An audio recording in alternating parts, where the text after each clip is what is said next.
মানুষকে আল্লাহ তাআলা দুই ভাগে বিভক্ত করলেন। দুনিয়ার জমিনে এক ভাগ মানুষ সম্মানিত, এক ভাগ মানুষকে অপমানিত।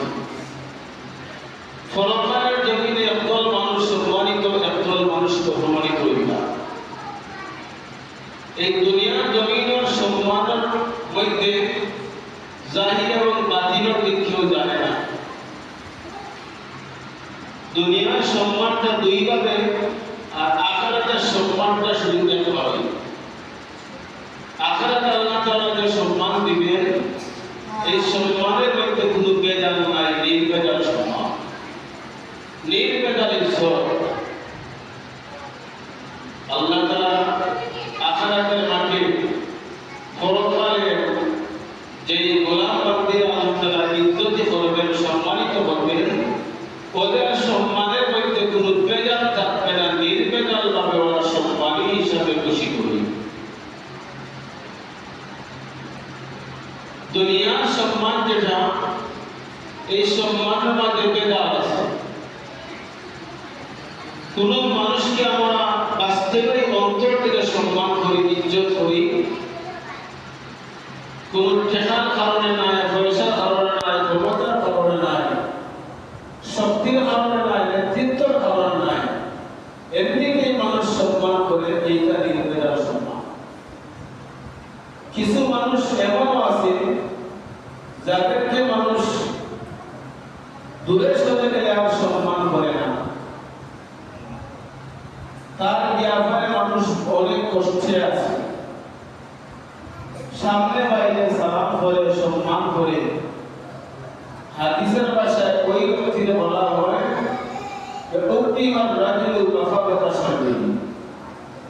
ওই ব্যক্তির দুর্ব্যবহার দেখিয়া, অসৎ ব্যবহার নাকি বাঁচার জন্য মানুষের কাছে সম্মান। এই জন্য বলছিলাম যে দুনিয়ার সম্মান বেজাল আছে, আখিরাতের সম্মান বেজাল আছে।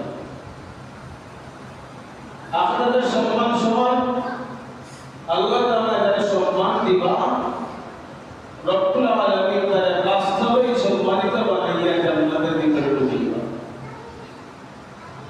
একদল মানুষ বরাবর জান্নাতি, এরা জান্নাতের মাধ্যমে, যাওয়ার মাধ্যমে আল্লাহ তাআলা তাদেরকে সম্মানিত করবে।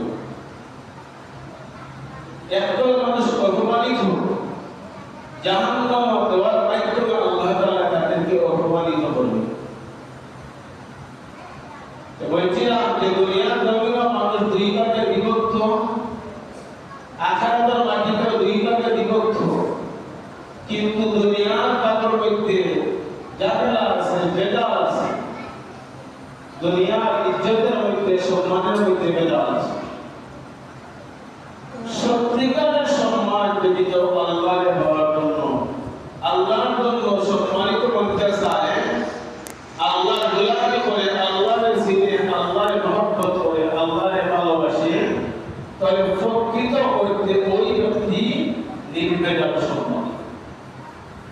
আল্লাহ তাআলা বলেছে দুনিয়ার সব মানুষ যদি কোনো ব্যক্তির সম্মান করে, আল্লাহ তাআলার কাছে যদি ওর কোনো মর্যাদা না থাকে, তাহলে সে কোনোদিন সম্মানী নয়। আল্লাহ যদি ভয় না করে, আল্লাহ যদি না ডরায়, আল্লাহ যদি সে না মানে, আল্লাহর পবিত্রতা করিয়া যদি গোটা দুনিয়ার মধ্যে সম্মান অর্জন করে, ওকে সম্মানী বলা যায় না। এই আয়াতটা সূরা হুজুরাত থেকে আমি তিলাওয়াত করেছি। সূরা হুজুরাতের 13 নম্বর আয়াত, ইয়া আইয়ুহান নাসু ইন্না খালাকনাকুম মিন যাকারিন ওয়া উনসা।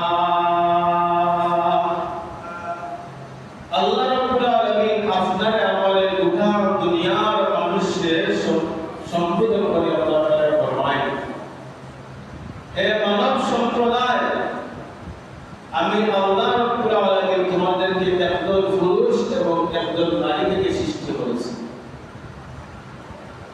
করিয়া বিভিন্ন বুদ্ধে তোমাদেরকে আমি আল্লাহর পরিচিতির জন্য, তাহলে তোমরা চিনতে পারো যে অমুকের ছেলে অমুক, অমুকের বাবা অমুক। এই জন্য আমি বিভিন্ন বুদ্ধের জন্য পাঠ করছি। কিন্তু তুমি যে কোনো গোত্রের টানে সম্মানিত হইতে পারবে না যদি আমার কাছে সম্মানিত না হও। বড় ব্যক্তির ঘর থেকে জন্ম নিলে